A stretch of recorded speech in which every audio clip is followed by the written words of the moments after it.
Julian, it's a real pleasure to have you here on the Friday afternoon chat. This is becoming quite a pleasurable thing. Basically on Friday afternoons, I quit work early and then start thinking about the weekend and the people going fishing, and I think of all sorts of stuff and really want to talk to people.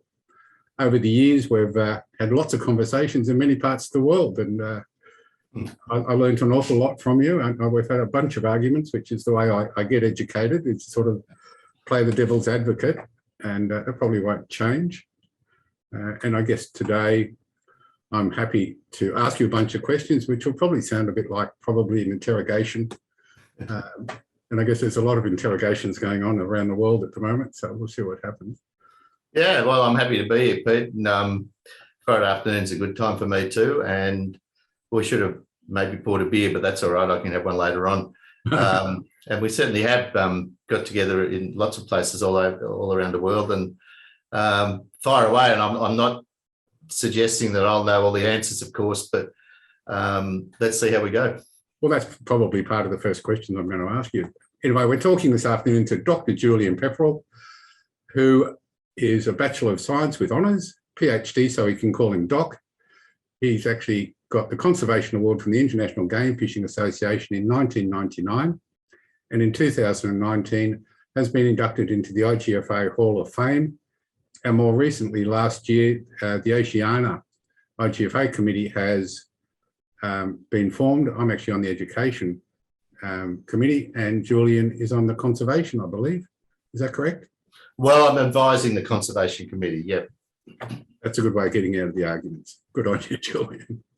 Okay, I'll just play this quick little video of Julian's Hall of Fame introduction into the IGFA, which pretty much sums up his life incredibly well. Dr. Julian Pepperell is one of the best-known and most well-respected pelagic fish researchers. Born in Melbourne, Australia on August 6, 1948, Julian was introduced to fishing at an early age by his father and grandfather. Fishing was also the catalyst that sparked Julian's fascination with nature and would ultimately lead to his long and illustrious career in marine science. Interestingly, Julian initially wanted to become an astronomer and not a biologist. It wasn't until his college years that he formally studied biology and ended up at the top of his class in the subjects of botany and zoology. After graduating with his PhD, Pepperell took a position with the New South Wales Fishery Department as a marine angling biologist. Pepperell's early research helped define important life history parameters of several inshore species. Pepperell's entire life and career trajectory changed forever when he saw his first marlin. In 1976, he attended Australia's biggest recreational billfish tournament to take biological samples from landed black marlin. Conventional wisdom at the time thought black marlin started life as males and changed sex later in life to females. However, Julian's research clearly showed that black marlin were not hermaphrodites, but were born as separate sexes. Julian is also known as the father of the Australian tagging program and is credited with helping change the mindset of recreational anglers to adopt, tag, and release. To date, recreational anglers participating in the program have tagged and released nearly 500,000 pelagic fish, including over 120,000 billfish. Pepperell became an independent researcher in 1991, focusing on pelagic species. His body of work is extensive and includes over 850 magazine columns, 180 magazine features, 40 peer-reviewed articles, over 60 technical reports, and the book Fishes of the Open Ocean. He has also helped mentor over 20 graduate students. However, Julian is probably best known for working closely with the recreational fishing community. Julian states, "I speak the language of recreational anglers, and they have confidence in me. As such, I feel a responsibility to provide them with accurate information in a manner that they can understand." For a lifetime of work advancing the state of knowledge of pelagic fishes and for his tireless efforts with recreational anglers, the IGFA welcomes Dr. Julian Pepperell to the IGFA Fishing Hall of Fame. And we're back. Thank you. Okay, Julian, here come the questions. Conservation. What does conservation actually mean? Well, it means different things to different people, of course. I mean, if you are in the environmental movement, if you're a conservationist, you would be, I guess, wanting to conserve nature, everything natural, in its pristine state. I suppose that's a way of summing it up. But, a lot of fishing organisations would regard themselves as being involved in conservation, and yet they want to catch fish, or even if they want to catch fish and let them go, or with tags in them, or they want to catch some fish. So, yes, you do have conservation in the name of a number of areas in recreational fishing, and I believe that is a form of conservation because I'm basically a fisheries biologist by training through my formal career with government, many years ago. And fisheries biologists and fisheries biology deals with sustainability of the catch. In other words, it's dealing entirely with catching fish, but conserving or preserving that catch at levels that ensure that the fish stocks don't get overfished. So that is a form of conservation. So pretty much we're talking about this sustainability of the fisheries. Absolutely, yeah. And so sustainability of the fisheries, and and also being aware of endangered and protected species, and also habitat, and all those sorts of aspects that go a part and parcel of recreational fishing and responsible recreational fishing. That's all part of conservation. And, a lot of recreational anglers and charter captains would definitely regard themselves as environmentalists because they're out there on the water all the time, and they love the environment, and that's part of why they do what they do. And they want to preserve it for their kids. You hear that all the time. My kids and grandkids, I want them to enjoy this as well. So it's love of nature, but it's interacting with nature and sometimes taking fish for a feed as well. So being a conservationist in fishing doesn't mean you're a greedy tree hugger. Well, if you're completely opposed to taking wildlife of any form, then I guess you couldn't be a recreational angler. But you can be a recreational angler and take some fish as long as you're treading lightly, as they say, leave a small footprint. Yeah. The past couple of years has made it quite clear that people really don't understand research and science. Can you tell us what it actually takes? You've written a lot of peer-reviewed papers. What does it take to actually do the research to get something peer-reviewed and passed? And the other thing that I just want to say quickly is that my understanding of science is research into a particular subject as far as you can go at that time, but that doesn't mean it's fixed. Science is an evolving thing in every subject. So even though that's what we think today, it's not what we think tomorrow. And I'll take you back to when I used to see you in Hawaii before the HIBT, when you'd have that day of science things. And every year something would be added. And I'd come out and say, okay, well, my pet thing at the beginning of each talk was, okay, what did Marlin see this year? Because it was evolving at the time. Yeah. Oh, absolutely. I mean, okay. So the first point about what really is that, let's say we're talking about fish biology science or marine science. All forms of science, try and get the results of their work, the results of research, written down into reports, succinct papers, really, that then you send off to a journal, and that the journal sends that out to anonymous referees who are usually in the same field as you. You may or may not know them, but you certainly don't know who they are. They try and pull the whole thing apart as much as they can. It can be fairly brutal, and then send back their criticisms in much detail to the author and the co-authors of that research.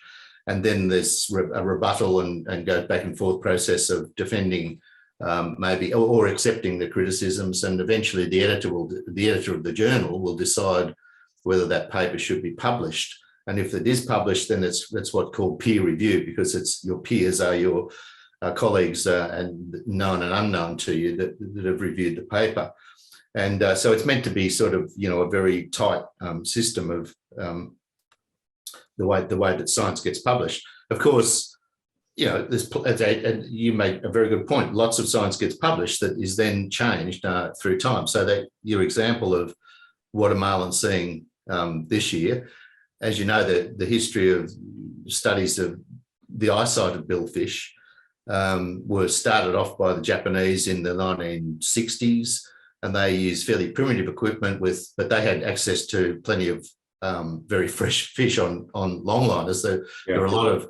They had some of the long-lining vessels were actually research vessels, so they would fish commercially, but they had scientists on board, and so they conducted these studies with very fresh, or even almost live fish, striped marlin, blue marlin in tropical waters around Japan, and they looked at the retina of these eyes, and they shone light of different colours, and they got a little reaction on their cathode ray oscilloscope in those days. And that led them to think that, and they published this data, that marlin could only see blues and greens and purples. They couldn't see red and yellow and orange. Yeah. But as you know, then along came Dr. Kirsten Fritches at University of Queensland, who worked with you, I know, with lures and things, and you supported her research. I know that. Which was very important in that particular support helped get a bigger grant of money so that she could conduct that work. And her work is still regarded as, the pinnacle of this research on whether billfish can see colour or not. And she determined by much more sophisticated methods, and this is how things evolve, that of course billfish could see those colours, but mainly because when they were looking up into the light rather than looking down. So she actually found that the retina was in two parts. The bottom part of the retina could see those colours because that's where the light's coming from above when the fish is near the surface. But basically billfish spend a lot of their time in deeper water looking down where there isn't any red and yellow and orange light anyway. So there's not much point in them having the retina for that purpose when they're hunting for a lot of their time in deeper water. So that was a good example, and so she published that research, and that hasn't been refuted yet, and most people have accepted that that's the case. So science it takes, and that took probably several decades to come to that conclusion. Yeah, I think that, even with my stuff, everything evolves. You sort of get the statistics. I mean, I'm not a scientist. I don't pretend to be totally dyslexic when it comes to all that. But, certain things start making sense and gelling over the years and lots of reports, even though they're all anecdotal, it sort of adds up to being able to produce something better that actually does work better than the last thing you did, which is sort of an evolution. Yeah. So I think that happens in a lot of situations, and including, the research. Okay, we'll get on to more basic stuff and sort of questions that I've been asked over the last couple of years, and I didn't really have great answers for them. I can make up a story as well as anybody else does, but it's not actually based on anything. Well, it can be based a little bit on observation, which helps. Based on observation and your beliefs, but, the main thing that we're trying to convey is confidence in actually going out there and catching a fish. That's the main thing our job really is, I guess. So I'll ask these questions. Okay, do pelagic fish stay in a current or eddies? We watch them coming down the coast. Is that relevant? Oh yeah, I mean, this is oceanography. Oceanography is a very important application to where fish are and when. In fact, I was just had a big Zoom meeting yesterday, and there was a report that's going to be coming out from CSIRO, the big research organisation in Australia, looking at the huge amount of oceanographic data and relating that to the distribution of the catches of Eastern Australia, yellowfin tuna, big-eye tuna, albacore, striped marlin, and in particular swordfish. Yeah. And the currents are just one of the things that go into that model that's going to try and explain. You're looking for high correlations between those measures. Now, obviously, there's an incredibly complex system. It's a bit like the weather and the atmosphere. The oceans are changing all the time in terms of currents and nutrients. Nutrients come into it. One of the factors that goes into these models is the amount of chlorophyll in the water that's detected by satellites. So the satellites are detecting temperature at the surface of the water, but they're also detecting the amount of chlorophyll A and other types of chlorophyll. That is an indirect measure of how much plankton or phytoplankton is in the water. Phytoplankton being tiny unicellular plants, plankton that the zooplankton, that's the newly hatched little fish and little crustaceans that go out and chomping on that. So that's the start of the food chain. So that's a pretty good indicator that there's a lot of productivity in the water, but it doesn't necessarily prove that there's large pelagic fish there. And so they're using the results of the catches of longline fleets, not just around Australia, but in other parts of the southwestern Pacific, which they get from logbook data, and also now cameras are installed on a lot of these boats. All of the boats in Australia have video cameras recording what they catch, which is means that they can't fib on their logbooks so much, which is a good thing. So in other words, that data is very good, and that's telling you what fish they caught where, and then overlaying, your current information, your chlorophyll, sea surface temperature. We can also do this with recreational fishing data too, especially from the tagging program. The Australian tagging program has had nearly 500,000 fish tagged and released by recreational anglers, and mostly around Australia, and a lot of that off the east coast. Over 120,000 billfish, for example. And people think, oh, well, the tagging program is great because it'll tell you where the fish moved to, and that's true if a fish is recaptured. But most fish are not recaptured. But the data that's filled in on the tag card, I caught this fish on this date at that location, even the coordinates of that location, and this is the species, and this is the estimated size or the measured size of that fish. That data goes into a big database. So we've got 500,000 records of all of those fish. Then you can go back in time over a 40-year period, of four decades, to look and see, in the years when we had a lot of black marlin were being tagged and released off southern Queensland or northern Queensland or somewhere else, or striped marlin on the south coast. What were the prevailing environmental conditions then? Can we put that into a model? And so that's exactly what we're doing also with the recreational data. I've got 3 PhD students working right now on exactly this sort of topic with blue marlin, sailfish and dolphin fish data. And so getting back to currents, yes, currents, the fish obviously are affected by currents. Temperature, sea surface temperature is obviously very important, and most recreational anglers have access to that sort of data through different websites.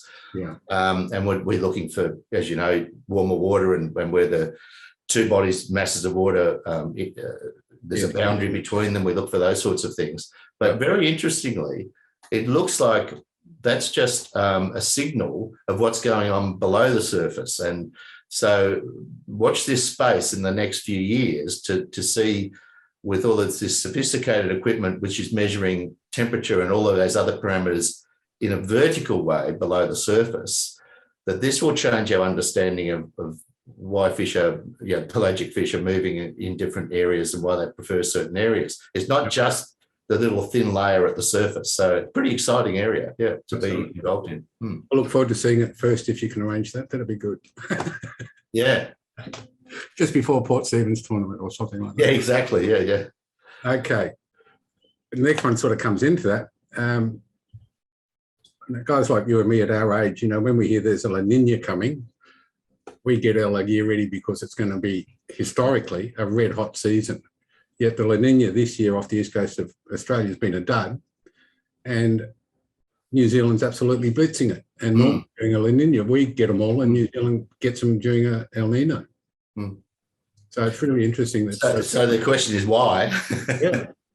I don't know, and nobody would know. But I remember seeing some documentary years ago on TV about El Ninos and La Ninas, and there were meteorologists were talking about what will the weather be in this next La Nina, and this was like 20 years ago, and they were saying, well, it could be really wet, but it could be really dry.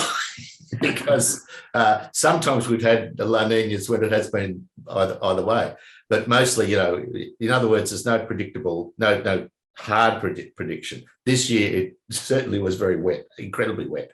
But we've had stronger La Ninas in the past that have not been as wet. So, as I say, these are what they call stochastic systems. They're unpredictable systems, but we know a little bit about what goes into doing it. Your observation there that it's been a cracker season in New Zealand and not off Australia is really interesting, and I've noticed that too. So again, there's this work that CSIRO have done on that scale. It'll cover the New Zealand area and way out through the Solomons and Vanuatu and Fiji. It'll tell us and backcasting to try and answer questions like that. And the reason for trying to answer that, what happened in the past, is so you can predict what's going to happen in the future, of course.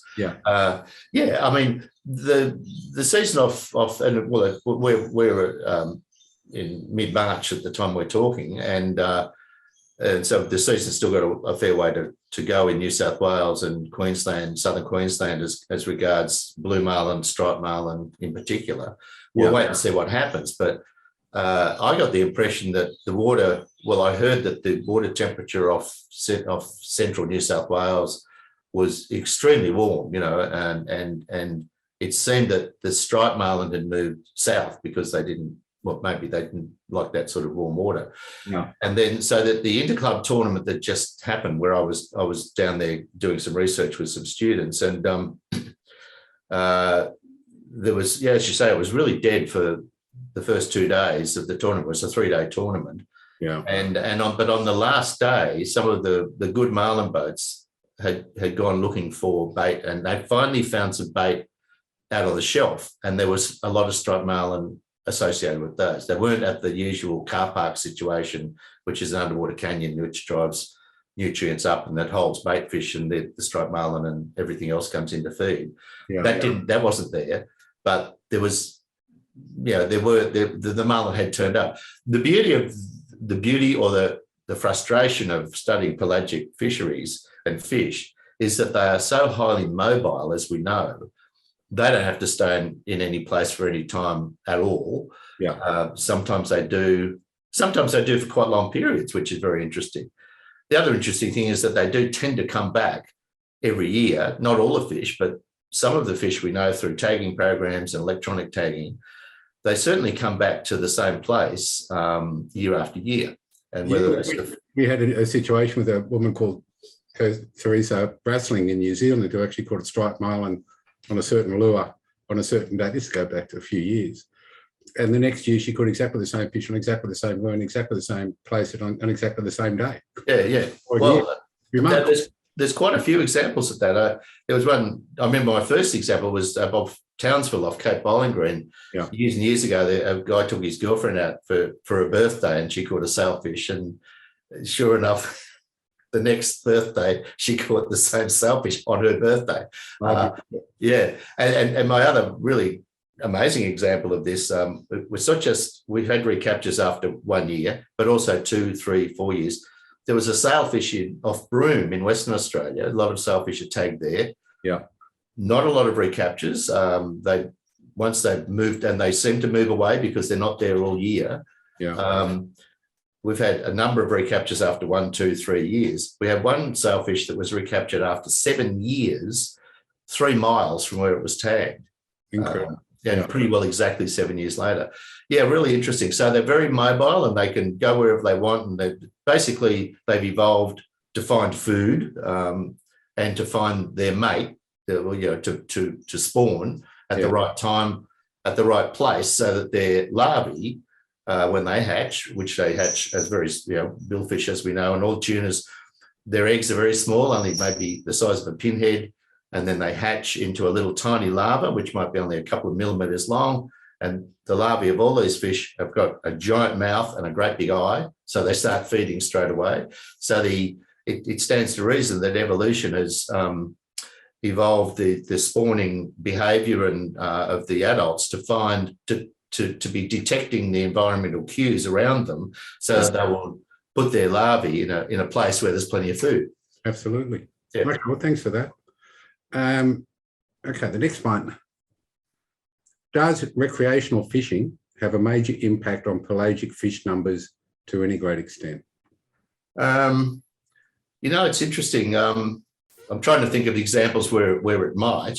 I mean, generally speaking, the answer would be no. I mean, if you look at the major tuna fisheries of the world, in the southwestern Pacific, there's something like 500,000 tonnes of yellowfin tuna caught every year, mostly around Solomon Islands, off New Guinea, that sort of area. And most of those fish are quite small because they're caught in purse seine, so they're quite young fish. So there's millions and millions and millions and millions of fish.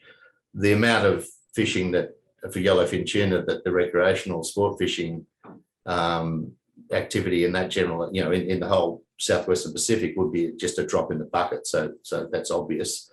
Yeah. But in the case of say striped marlin or off the southwestern Pacific, the Australian commercial fleet of longliners, which is it's not a huge fleet by any means, but the total number of striped marlin that they catch is probably around 1/3 of the total number of striped marlin being caught in the southwestern Pacific by all fleets. Yeah. But the recreational fishery for striped marlin by Australian and New Zealand anglers is quite significant compared to the commercial catch. Okay. But the caveat on that is that the recreational catch is mostly tagged and released. In New Zealand, I know they do take a higher percentage of their striped marlin for eating. They smoke them quite a lot over there. It's a traditional thing. But in Australia, the release rate of striped marlin is probably not well over 90%.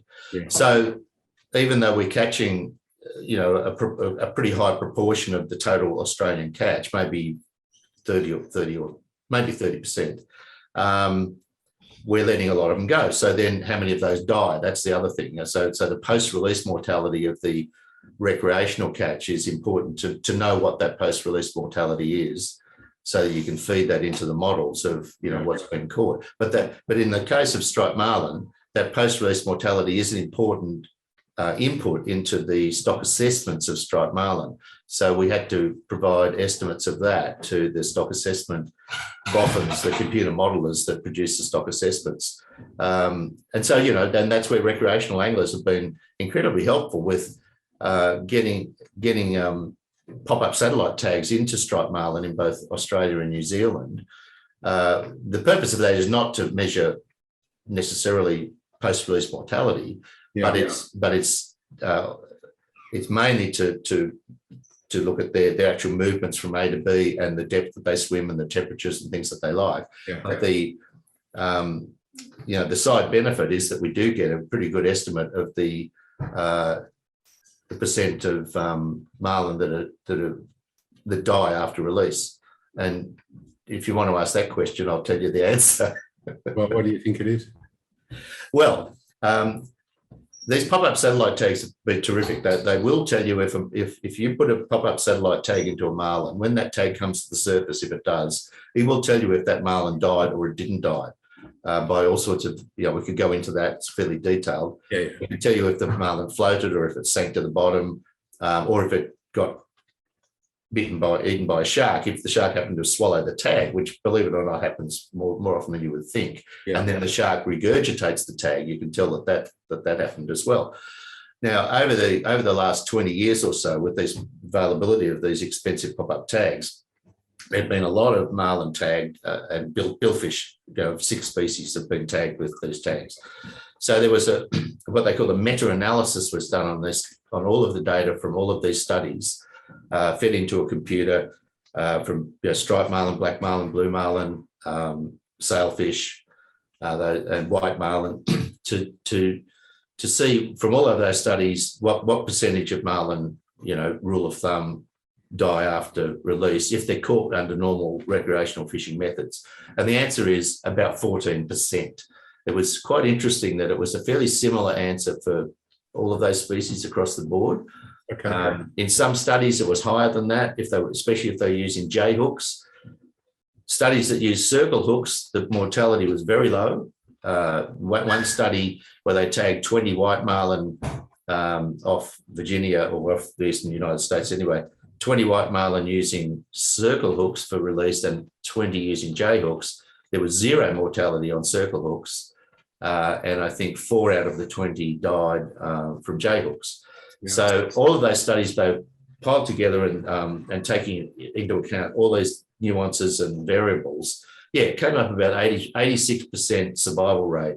And we know that we could even make that higher if we did all use circle hooks and use certain techniques of angling and stuff where, and it's interesting that there was not a correlation with fight time and mortality either.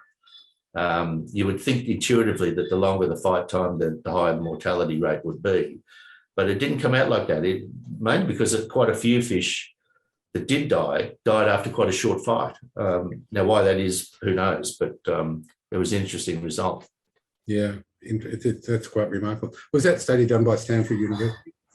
Sorry, what? Was it done by Stanford University? Yeah, there's a lot of data came from Stanford University through the Great Marlin Race, particularly. Mm-hmm. A lot of data from that.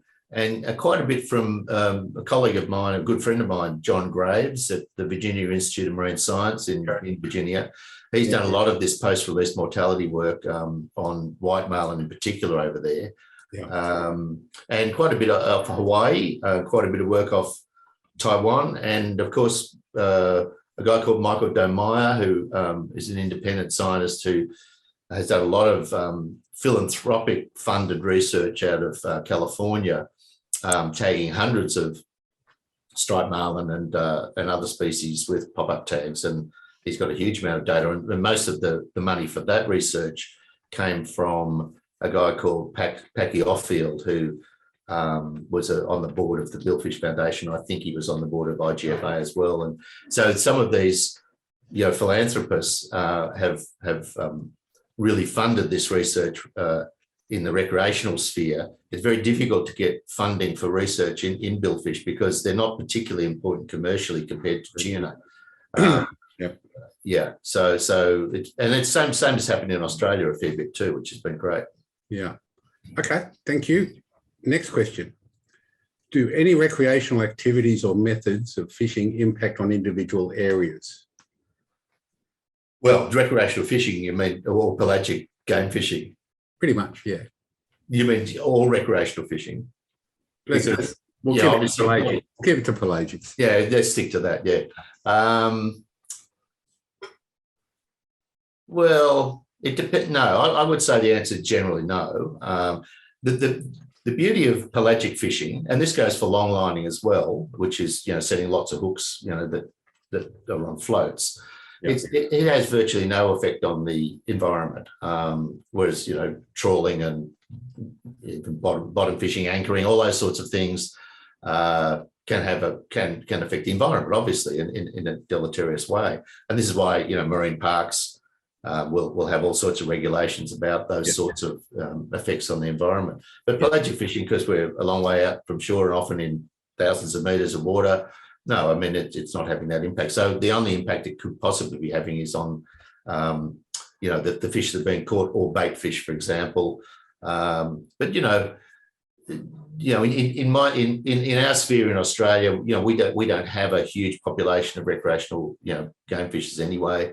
I think, in some situations in the United States, for example, you might find some specifically targeted fisheries that may, kind of have a significant fishing mortality rate on. I'm trying to think of some that might, like cobia, for example, or say yellowtail kingfish, where let's say the fish are fairly sedentary, they stay on a reef, and if you just keep fishing them and killing them, well, obviously you can fish down that stock. Yeah. But other than that, with these highly migratory species like the tunas and billfishes, no. I mean, cool.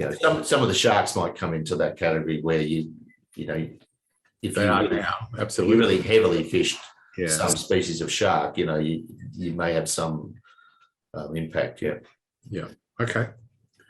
Next one. Do sounders spook predators or bait fish? Don't know. There probably is research. Well, there probably is some evidence either way in the scientific literature. I haven't looked, so I can honestly say I don't know. my intuition would be yes. Can they hear this? I have another PhD student starting up. But when I say I've got PhD students, I'm like an external supervisor of these students. So there's one guy starting up right as we speak at La Trobe University in Victoria, and he's going to be looking at the hearing of southern bluefin tuna, hearing and smell and eyesight. Yeah. And the hearing side of this has not been done before. He's done his literature review and can find very little information about that in the literature. So that means that it hasn't been published. So I think it's an open book. But you would think that they could hear it, but and maybe if it's, we don't know if they would dissuade them, or maybe they, fish can be attracted to sound for it, but maybe not that sort of sound. Yeah. Okay. Thank you. Okay. You were talking about the reefs before. Fads obviously are good things, concentrating the fish, although I personally not enamored by them. Do a private fad's a good idea or a bad idea? Private. Private fads, guys putting down their own fads. Well, I mean, the Queensland government at the moment is really spruiking the advantages of fads. In fact, they're putting a lot of fads out there to attract anglers away from reef fishing on some species like pearl perch and snapper that probably need a bit of a break. And so whether that's, it's a reasonable idea to do this. And their idea is that the species of fish that are attracted to fads, dolphin fish and kingfish, for example, are relatively short-lived, very fast-growing, high biological turnover, early maturing. So they're fish that you can actually encourage fishing on, provided you don't have the fish. So from that point of view, if you're talking about attracting, on a small scale, those sorts of species, I would say that there's not a huge problem. Private fads, I don't know a lot about. I know that, say, off Costa Rica, there's a bunch of, I think they're privately funded fads that are put out by the charter fleet in the Pacific side of Costa Rica on the shelf break. And very successful. They were subsurface fads because they didn't really want other people to know where they were. Yeah. And they attracted huge numbers of blue marlin, and to the extent that there became this turf war then because commercial fishermen came in and started catching the blue marlin as well. And not that I can see that sort of thing happening here, but to any great extent. You're right that they do concentrate fish. But, there's been quite a bit of work done in Hawaii on fads. There's a lot of fads around Hawaii, as you know, and they have been for a long time. And tracking those fish with electronic tags, say yellowfin and big-eyed tuna, that have been tagged around those fads. They don't necessarily hang around the fad for all that long. They might be just a few days, and then off they go somewhere else. But interestingly enough, they tend to seem to know where the next fad is, so that they've done this circuit and they seem to have a map in their brain about where the fads are, which in the past would have been. I mean, the interesting thing about a fad is it's a floating object that pelagic fish we know are attracted to, but it's a stationary floating object. So, they know it's there when they come back. Similar to, say, an island or a reef or something like that. Yeah, it's interesting. Very okay. You're talking about mahi, and interestingly, as game fishermen and stuff, at our sort of level or our upbringing, we've all caught mahi, but the current feeling is when I give lectures and I say, what species are you interested in and stuff, mahi are now at the top of the list. That's what people are the most interested in. Marlin, when I give talks to the general fishing public, has never been on the top. It's always been some sort of tuna, and now it's dolphin fish. I guess because they're available and the fads are there. Yeah. Well, it is interesting, and I think there is this thing about it's all very well to go out and spend a lot of money going fishing and the cost of fuel these days, and come home with no fish, but you've had a great day and you've tagged and released, a few marlin or a few sailfish. But I think there is this I don't know. I think it's great to come home with a feed of fish, and dolphin fish or mahi are definitely not overfished, and they're available out there seasonally. We know they grow very fast. When they first recruit to our part of the world, they're maybe 30 centimetres. When I say recruit, when they first become apparent that they're there, maybe they're 30 centimetres long around the fads or fish traps in New South Wales. And then we know that they grow really quickly, and everybody seems to know now that they'll reach 10 kilos to 15 kilos in a year and 20 kilos in a couple of years. And then they'll pretty well die after that. That's about how long they live. A 4-year mahi is very old. Yeah. So, I mean, I think it's great that you can go out and come back with the feed. In fact, at game fishing tournaments, we monitor the catch and effort, how many boat days are used to catch how many fish in tournaments. And that's been going for about 25 years now. And there was always this cryptic catch. We did, weren't aware of, because you'd be at the weigh station and you'd get the tag cards, and you would get the landed fish that are brought into weigh for points. Yeah. But then there's this cryptic catch, or bycatch, if you like, of smaller tunas and dolphin fish and kingfish. And so we got a handle on this by interviewing boats that after they'd gone back to the marina or whatever, and say, well, did you catch any of these other fish? And it was surprising that there was probably another 20% of fish on top of the fish we knew about were being caught and consumed by anglers. Yeah. With all the studies that are being done, are there many studies or any studies being done on mahi-mahi, or are they just too easy to catch and they're everywhere? Well, it's a good point, actually, because there have been a lot of studies done especially in the West Indies, so the Caribbean area, where they're very important from an artisanal point of view. They're very important food fish to the island people. So there's been quite a lot of studies done on age and growth there and productivity and that sort of thing. And of course, there has been studies done on productivity for aquaculture. Turns out they're not a great aquaculture proposition for various reasons, one of which is that you have to feed them a hell of a lot of fish to produce a kilo of flesh. They're not staying in a tank either. Yeah. Well, no, they'll stay in. They will stay in pens, and they can keep them. I've seen them penned up in even in above ground big pools. Right. No, because they will just swim fairly steadily in a circle all the time. But and they grow really fast, but they eat a hell of a lot. Their conversion ratio is not so great. Yeah. Off Australia at the moment, we've got another PhD student at the University of Queensland who's looking at, because they put out the fads off Queensland. She's actually just tagged, I think, 60 dolphin fish around the fads with a little what do they call it, acoustic tag inside it. Oh, wow. And they've got listening posts now on these fads. And so she's tracking, how many of these dolphin fish stay around the fads for how long and what environmental conditions are there and how fast they grow. So that's a current study that's being done. So they're regarded as an important species. But the one thing that, interestingly, I was just thinking this the other day, that there's been quite a lot of studies on these pelagic fish, as we know, occur all over the world, basically. Some of them occur in all three of the major oceans, some just in the Indo-Pacific, like striped marlin, Indo-Pacific white marlin are in the Atlantic, but they're very widespread.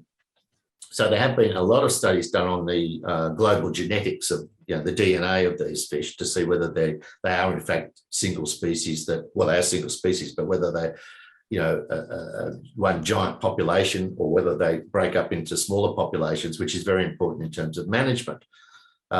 So, for example, striped marlin genetic studies have shown in the Pacific that there are 3 distinct populations, one in the southwestern Pacific where we are, one in the eastern Pacific, have nothing to do with each other, and one in the northern Pacific.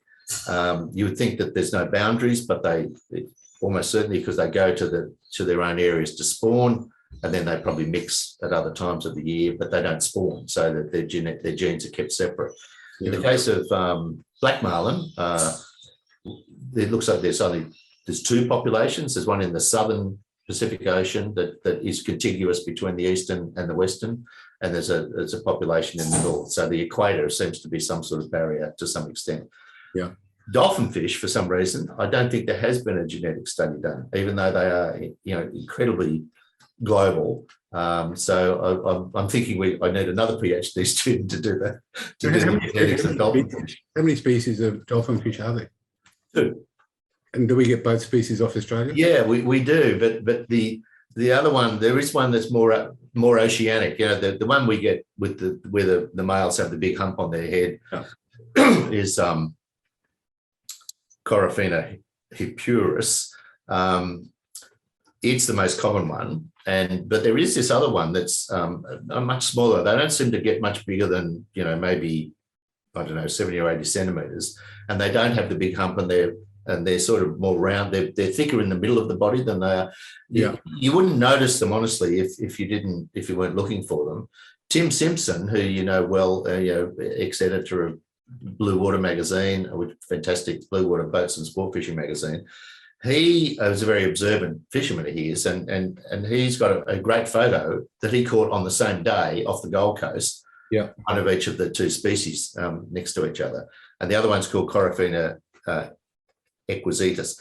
I have seen quite a lot of those, the other smaller oceanic one in fish markets around Southeast Asia. So maybe they're more patchy in their distribution. But only 2 species. Interesting. Okay. Now, this is a question from a mate of mine. This year, there seems to be 2 distinct colorations of the dolphin fish when they get on the boat, and that's green or blue. Yeah. Is there any reason why one's green and one's blue? I think they could be green or blue. The same fish could be green or blue, depending on where and when it was found. Dolphin, like I have seen, well, you must have seen dolphin fish change colour dramatically, individual dolphin fish at the boat, and you see photos. Sometimes you'll see a photo of the same dolphin fish, somebody holding it with the angle of the sun in a different direction, and it'll look a different colour. In fact, you can see a brilliant yellow dolphin fish with blue spots all over it. Yeah. And then at a different angle, it'll be silver, basically, because it's reflecting. Dolphin fish in their natural environment will be a silvery colour, and they will be reflecting. The reason fish are silver-sided, by the way, is so that they disappear. Yeah. It's like hanging a mirror in the water, a double-sided mirror. If you won't see that mirror if you're at a certain angle. And that's where bait fish hide when they can't hide behind anything because it's open ocean. Yeah, they hide because they're silver. So, I mean, dolphin fish are chameleons, really. I mean, that's an interesting observation. I suspect that it's just that they've seen fish under different circumstances in different lighting. But I don't know. What do you think? I'm not a scientist. I'm not commenting today. But do you think?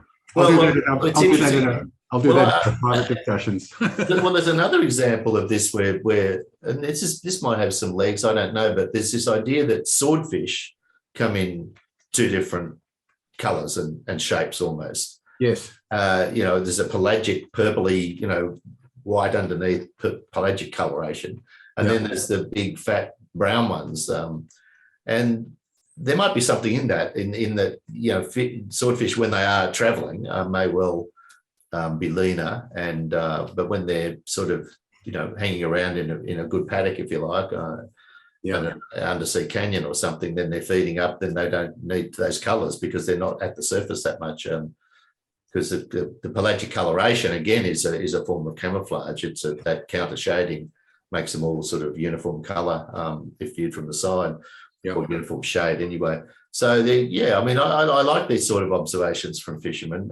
I always say that I always listen to fishermen and fisherwomen's observations and anecdotes. I always have, because I'm a great believer in eyes on the water and experience. And the other thing is, to have an answer, you've got to have a question, and quite often the question comes from a totally novice fisherman who's just made an observation that you've seen a million times but never thought about and never questioned it. Oh yeah, I mean, well, that's how research kind of works. Coming back to research in some ways, is that you don't just go out and randomly do research. You have to have a reason, something popped into somebody's mind to want to answer a question, and that question might be obviously practical and needed. You need an answer to work out how fast the fish grows so that, you can fish them sustainably. Or it might just be a matter of curiosity, really. I mean, an observation and say, well, I wonder why. And then in my early days of doing research on bream and flathead and tailor in the inshore estuary, beaches, I loved it because every single thing I found out, nobody had ever worked on those species before. So everything I found out was new, it was really exciting. It was kind of a eureka moment. And I would be the first person that knew that, dusky flatheads spawned when they were that old and that they grew that fast and that sort of thing. So it's pretty exciting. Yeah. Yeah, absolutely. Oh, well, thanks for that. Okay, we're coming pretty much to the end of it. Before that, a lot of people think about krill in the Southern Ocean, and that's an important part. We see the big brown clouds of krill, when we're fishing for bluefin tuna and stuff like that. But krill are throughout every ocean, and they're a massive part, almost as much biomass as the squid, which is something like 80% or something, isn't it? Yeah. In those southern bluefin tuna where you're fishing for them down off Victoria, there is huge upwellings of nutrients. We don't have a lot of these upwellings around Australia. In the Eastern Pacific, off the east coast of Central America and off Peru, you get huge upwellings, and that's why you have so much life in the ocean over there, because there's so much nutrients that feed the food chain. Where you're talking about off Victoria, yes, you have these again because of the undersea currents pushing the nutrients up, and so you've got all the food chain happening. That's why southern bluefin are there feeding. That's why blue whales feed there. When there were a lot more blue whales than there are now, they used to come up there regularly and feed, and they still do, but there's not as many blue whales. Krill are massive. The biomass in not so much, say, off Victoria, but if you go down into Antarctica, of course, around Antarctica, there's huge quantities of krill. And of course, there's worries that there's industrial fishing for krill that may or may not be happening. I remember years ago, there was worries about giant Russian, super midwater trawlers creaming off all the krill, and that all the whales were going to starve to death. I don't know enough about it to know that that's the case, but the quantities of krill, were in the, I don't know, millions and millions and millions and billions of tons. Yeah. And so, but you're right about squid too. Squid are extremely important in the deep ocean as well. All of the models and the computer models of the food chain in the ocean pretty well devolved down to squid. Squid are the key to in the more tropical, subtropical areas where there's no krill. Yeah. Okay. All right. We had a brief discussion when I phoned you the other day about new info on marlin. I asked you about the oil on their bills, which has always sort of been one of my pet questions to scientists, and they've actually come up with something which, after 4 years of asking the question, you've got an answer for it. Yeah, I've noticed that, if you take the bill off a marlin and you want to keep it as a memento, the oil in it just keeps dripping out. It's just full of oil, I know, and it can be smelly. And I know with people who do this for a living and produce shark jaws and things, the bills of marlin are a pain in the bum. But no, so anyway, there was this study done. It was just sort of one of these left field things that came. I think it was a French group that looked at the swords of swordfish, which are not marlin. Marlin and swordfish are related, but distantly related. In fact, the bills are made from different bones. That's how different they are. Anyway, the swordfish bill has oil in it, and it turns out that they have this micro layer of oil, film of oil over the bill in when they're living, and they did some, the equivalent of wind tunnel tests that you do with, I forget what you call a flow tank. Yeah. And you model the friction of the water flowing over the bill. It turns out that this oil reduces the friction a lot. So it's all to do with streamlining, which these fish are very streamlined, we know. But the bill even itself is super streamlined and cuts down on friction as well. So it may be the same in marlin. I don't that study hasn't been done, but they certainly. I wouldn't be surprised if that was true too, except that the marlin bill is, of course, covered with little tiny teeth. Yeah. which may have some influence on hydrodynamics as well. Yeah, interesting stuff. Is there any new info on yellowfin? In what sense? Well, anything, you come up with it.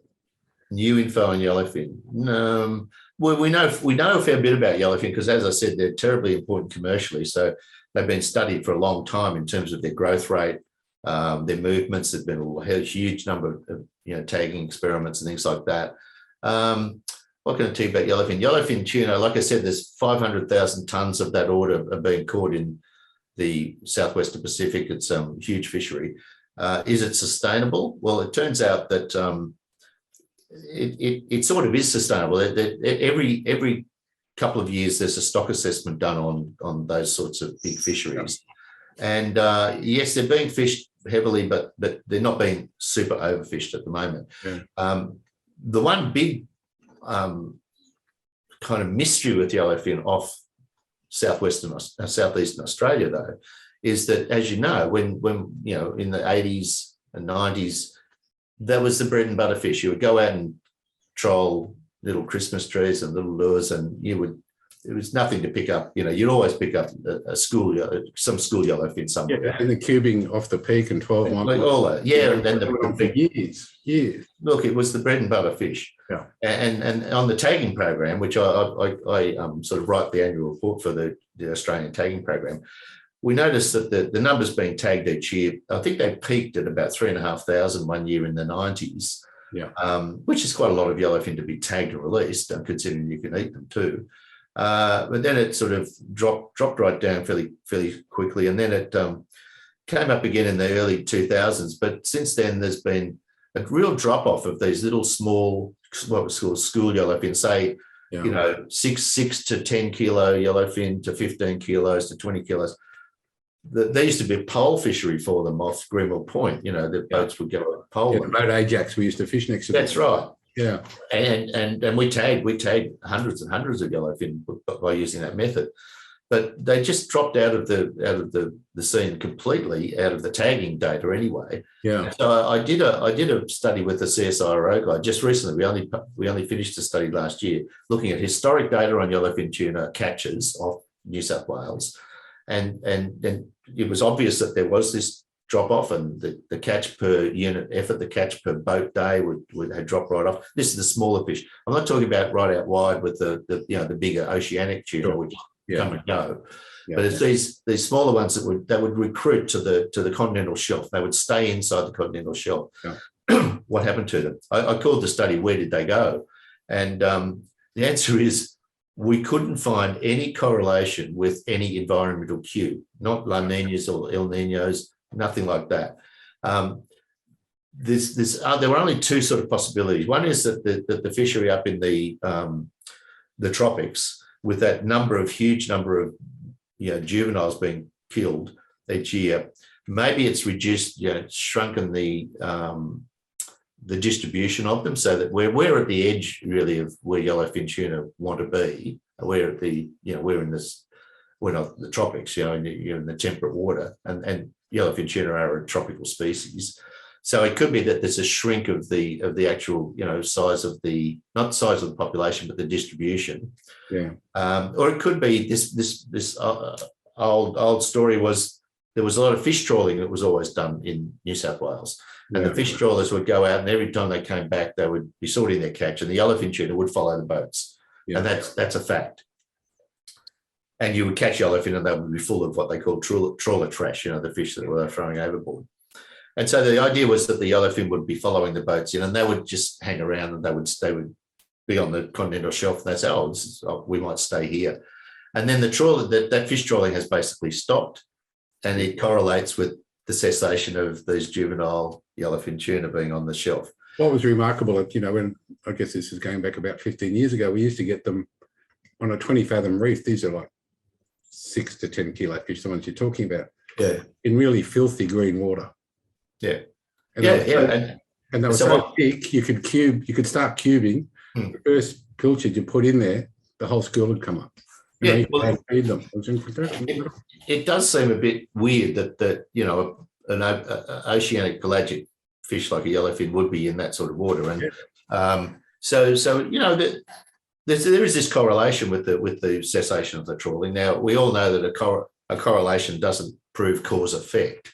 Yeah. But it was the only thing that we could sort of come up with that, like, in other words, we didn't disprove that theory. However, these fish were actually on the track of the trawl trawlers coming in. Yeah. Well, up off Yamba, I know that it was a common for the prawn trawlers up off Yamba to catch really big fish on ropes, basically. Yeah. Yeah. No, incredible. Okay, we're coming to that pretty much the last question. We're almost through the East Coast season of marlin, billfish, mahi, and now we're coming into the bluefin season in Victoria. So, Julian, the biggest question everybody's going to ask, is it going to be a blinder of a season, or is it going to be? Well, there's no reason why it shouldn't be a good season because, as you know, southern bluefin tuna were heavily overfished in the 1960s, in particular not just by Japan, but by Australian fisheries as well. The Japanese caught a lot of adult fish on their long lines, and they targeted them right around the southern half of Australia, and they caught plenty of them. But the Australian fishermen also caught plenty of them in the pole and line fishery off southeast Australia, and also juveniles off Western Australia. That was a big fishery for quite a long time. Anyway, that's history. The stock went down to the biomass of the unfished stock went down of the actual stock went down to as low as 5% of the virgin biomass. That means at one point the estimate was there were only 5% of the tonnage of southern bluefin tuna that would have existed before fishing started. That was diabolical. So the management has come in, and sure, there's been lots of international problems with agreements, and 3 countries in particular are in this: Japan, New Zealand, and Australia. And more lately Indonesia, and it's worked. The management, by having strict quotas and very strict controls over how much can be caught, it has worked. And all of the indicators, and CSIRO studied this very carefully because southern bluefin are a very important species from a economic point of view. They do aerial surveys, they do surveys of larvae and all sorts of things to anyway, they all point that the stock is on the way up again, which is really great. And the spin-off of this, of course, is the recreational fishery has been, as you know, the recreational fishery sort of just about went to zero as well in that period. So, I mean, the fish are there, and they're increasing. So, but one season to the next, you mentioned krill. I think if the krill aren't close to the coast, then maybe the southern bluefin aren't close to the coast. One interesting thing is that, anecdotally, these big fish being caught close to the coast has not really happened in the past. I don't know if that's true or not. Something may have changed in the oceanography. I'm not sure. Basically, when I first started making lures in the early 80s, one of my biggest markets was actually the southern bluefin in Victoria, and they were catching monsters. This is 84, 85, 86. Yeah, out of what, Portland? And out of Portland. In fact, nearly the only contacts I had were in Portland. We were selling lures in other places. The only reports I got were Portland. Yeah. And well, that's interesting. Well, they certainly did catch a lot of big ones off Tasmania as well, like Jim. Yes. But that was an established. That was pretty regular for quite a few years. We had a Tasmania market too. But I'll tell you the interesting thing here, Peter, just to interrupt you there. Yeah. The interesting thing, yes, in that heyday, and people were weighing, the record fish. The all-tackle Australian record southern bluefin was 123 or 125 kilos that was caught in the early 80s. Yeah. I forget by whom. And that record stayed there for all that time until, the 2010s almost, or the 2000s anyway. 2015, I think. Yeah, when southern New South Wales, there was this spate of these really big fish came in. There were 150, there was one that was called 172 kilos. I remember that was by a non-member of a game fishing club, so it didn't count as a record. And now 123 kilo fish is just, pedestrian. I mean, I was down in Portland 2 years ago, or maybe 3 years, getting otoliths out of these fish. And, I was only there for a week or 5 days, I think. And we got otoliths out of I think 15 fish over 100 kilos and several over 130 kilos. So, Yeah. so something's a bit different there. And those fish are very old fish. I mean, they've been around for 25, 30 years, maybe 20 years for the small, the other just over 100 kilos. Yeah. So they've been swimming around and not being caught for that period of time. But then, you know, with these smaller fish and lots more of them coming through, we should be expecting, really good southern bluefin tuna fishing well into from now on, really. I mean, I think it's a great story. Well, that's good news. That's great news. What was interesting, though, is this was sort of mid-'80s, but by the early 1990s, it was over.